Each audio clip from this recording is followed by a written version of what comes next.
Yeah, this is some serious shit. Hello, and welcome, friends, to the Eye of the Storm, the vortex of junk wax that surrounds us. I was in my local card store here in Las Vegas the other day, and I was there to pick up some Upper Deck 2020, 2020, 2020, 21, 20, 2022, 21 Pilots, 21 20s. I was there to try to get some hockey cards from Upper Deck Series 1. I was looking around, seeing what else I could get, and I found these Mosaic football cards in a box, and I was like, whoa, that's a small box. How many cards are in there? 6. Okay, 6 cards, that's cool. It's got to be $50, something like that. We can gamble. And I say, hey, man, how much is this? Dude says, oh, that one's $300. I'm like, who? There's only 6 cards in there. You know that, right? Like $300. Ah, all right, that's funny. He's a funny guy. No, it was actually $300, and the next one had 8 cards, and that one was like $500. I don't know if this is a specific type of Mosaic. I mean, it can't be that expensive, right? Is it like Mosaic Choice?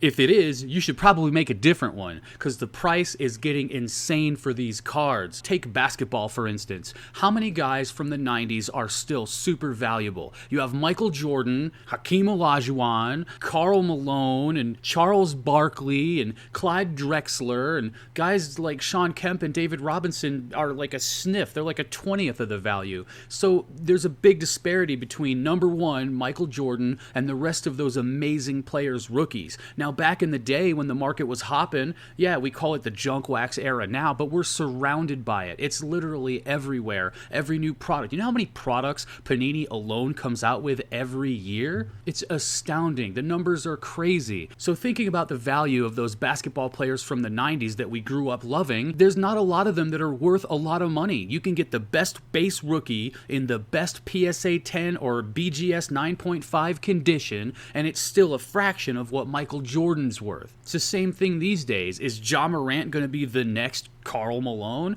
What if Damian Lillard, a guy that you guys know I'm a really big fan of, he's probably the next Karl Malone or Charles Barkley? He doesn't have a championship. He doesn't have an MVP. He shoots the ball. He's exciting. He's the heart of the Trailblazers. But if at the end of his career in another 10 years he doesn't have a finals appearance, doesn't have a championship, maybe one MVP if he's lucky, what's that going to look like in another 15 or 20 years when people are looking back at this time and they're deciding who they want to collect? Are they going to say, Damian Lillard, man? No, he's going to fade away over time into just really good, not amazing, not GOAT, and those expensive cards are going to slowly go down. Why? Because you have demand, and you have demand now because they see these players playing now. People who are interested in the basketball of today.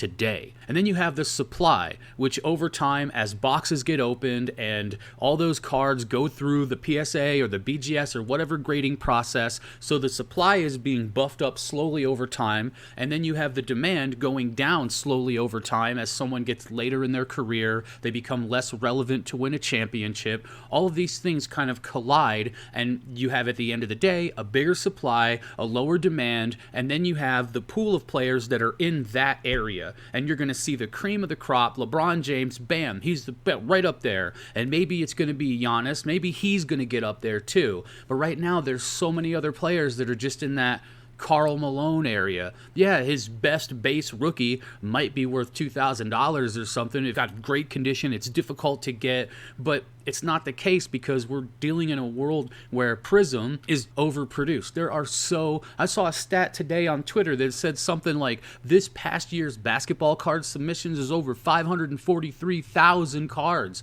and that a high percentage of those, Zion, Ja Morant. If that's the case, you know what it's going to look like in 10 years? As each year, as the hobby grows, the production keeps going. The card companies are corporations. They're in the game to make the money now. Whether the card goes dead, flatlines, or becomes LeBron James level, they win anyway. You lose if you have the wrong guy at the wrong time. So I'm not here to try to tell you don't get involved, don't do this, don't do that. I just want you to consider what is at stake. I want you to consider what you're engaging in and why you're doing it. I want want you to be aware. I'm trying to bring awareness to the people of what's happening and why. I want you to consider. I think a lot of the sets that these companies produce are trash. I think Chronicles is a trash product. That's simply my opinion. Don't shoot me. I think there's a lot of trash that comes out so that the signal is bigger for the best and flagship products. Why will Prism stay at top? Because Prism is constantly being pushed to the top of the heap by all of the junk that's around it. So at the time, in the 90s, we didn't know we were in a junk wax era.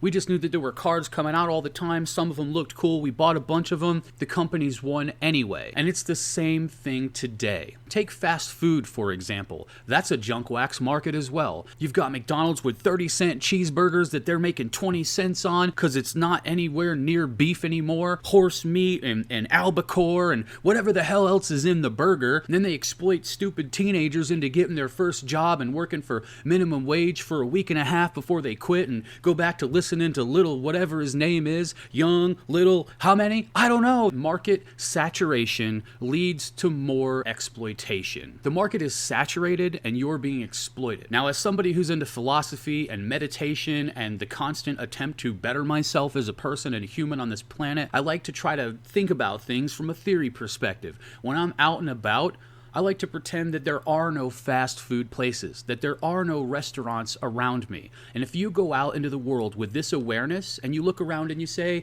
there's no restaurant over here, there's no fast food over here, what do you see? You see big-ass department stores like Walmart, Odd Lot, Big Lot, Asswad, whatever, bunch of those. And what else is there? It's the next junk market, coffee shops. Everywhere you look is a new pop-up coffee shop. Why? Because the exploitative price is insane. You're literally paying $7 for a squirt of caramel in a bean cup that you could get at a K-Pod for 30 mother effing cents on Amazon.com. Starbucks, Dutch Brothers, Bob's, Steve's, Sideways, Stephanie's Bean Emporium.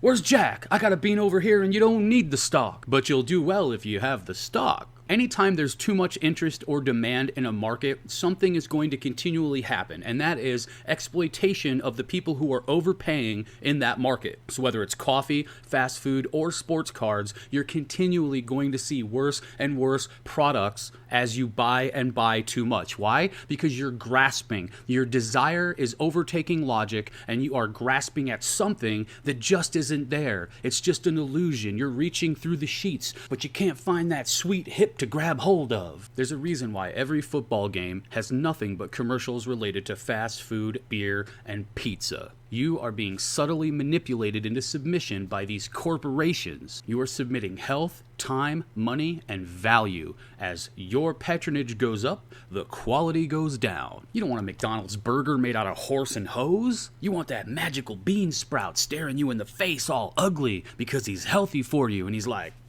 you pay no attention to me. What's wrong with these people? It's the same thing in the video game market. Everybody's killing their grandmother to get a PS5. Why? It's the same game over and over and over again. You look at the screen, there's some dude walking around with a stick. Maybe he's a wizard, maybe he's a criminal. I don't know. But you paid $80 for that game that you paid $500 for the system of, and you just sit there.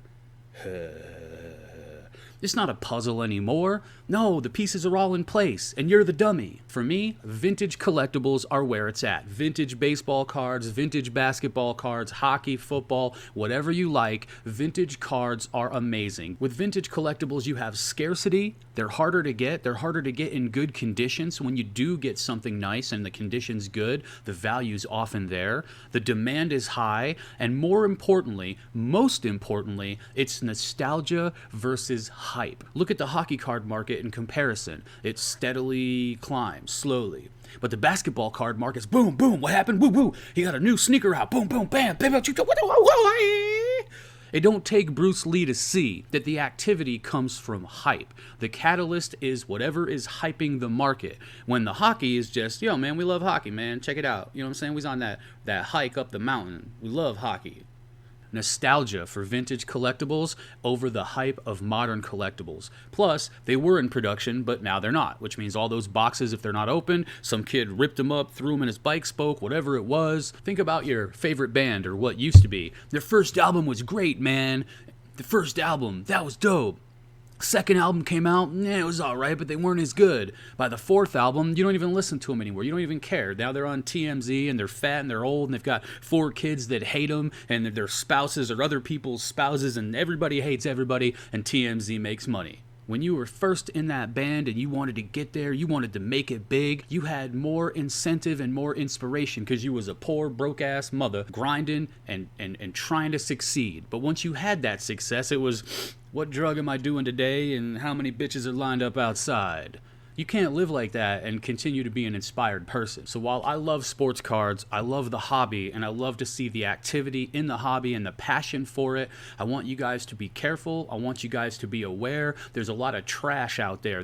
We are in a junk wax era, and it's all around us. So pick and choose your long-term players carefully. Pick and choose the investments that you make carefully. Be smart about your choices. The game is now. Long-term, like I said, players' careers are going to wane. Their interest in them is going to wane. Supply is going to go up, prices are going to bottom out, and they're going to go down slowly. So pick the players that you think are going to be GOATs long term. Other than that, stay in the game. Do the flipping, do the grading into flipping. Whatever it is, flip it raw. Smack it up, flip it. But turn down your investment for long term unless it's a true GOAT like LeBron James. There aren't too many of them. And again, look back at the top 10 basketball players from 1990s. Look at the prices of their best rookie cards versus a Michael Jordan. There's a big disparity there, guys. Thanks for joining me today and listening to my rambling about nonsense like this. I appreciate you guys hanging out in the channel, and it looks to me like we're getting pretty close to 2,000 subscribers. Just a few more hundred to go, and we're going to break that 2,000 mark. That is fantastic. Thank you for being a part of what we've got going on here in this little community. Hit that like button, hit that subscribe button, and leave a comment below, and let me know what you guys think of the sports card market today. Is it the junk wax era? How many products are going to have a long-term value, and which players do you really feel are going to be there right next to Jordan and LeBron James in another 10, 20 years? Enjoy that $15 cup of beans, my friend, and that 30-cent shot of caramel. And I'll catch you on the flip side. Ah, the taste of 30 cents.